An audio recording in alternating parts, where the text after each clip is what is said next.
পরকীয়া করার সময় নিজের একমাত্র ছেলের রিজিকের কথাও একটা বার চিন্তা করেনি জনপ্রিয় অভিনেতা বাবা আলভি। অথচ আলভি যে পরকীয়া করেছে দিনের পর দিন অভিনেত্রী তিথির সঙ্গে, এইটা জানার পরেও শুধুমাত্র রিজিকের দিকে তাকিয়ে গত 3টা বছর যাবৎ সবকিছু সহ্য করে আলভির সঙ্গে সংসার চালিয়ে গিয়েছিল।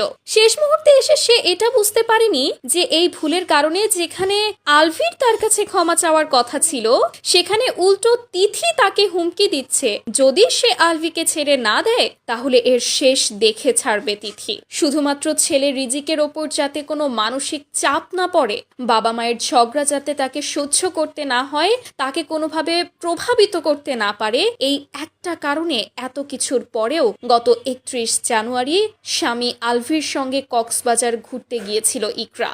সে সবসময় দর্শককেও দেখানোর চেষ্টা করত সে আলভির সঙ্গে কতটা ভালো আছে। কখনো কাউকে বুঝতে দেয়নি কতটা কষ্ট সে বুকে চাপা দিয়ে রেখেছে। তার ছেলের রিজিককে বোঝাতে চেয়েছে তার বাবা মা আসলেই অনেক হ্যাপি আছে।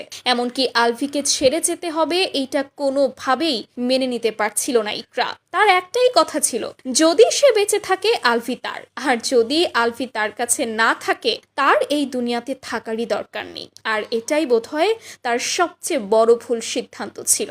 যে মানুষটা তার মূল্যায়ন করেনি তাকে নিয়ে এত ভাবাটা তার জন্য বোকামিই ছিল বলা চলে। শেষ পর্যন্ত আলভিকে সে এতটাই ভালোবেসে ফেলেছিল যে তার একমাত্র ছেলে রিজিকের কথা পর্যন্ত সে চিন্তা করেনি, নিজেকেই শেষ করে দিল। তো ভিউয়ার্স, বিষয়গুলো নিয়ে কোনো মন্তব্য থাকলে কমেন্টে জানাতে ভুলবেন না।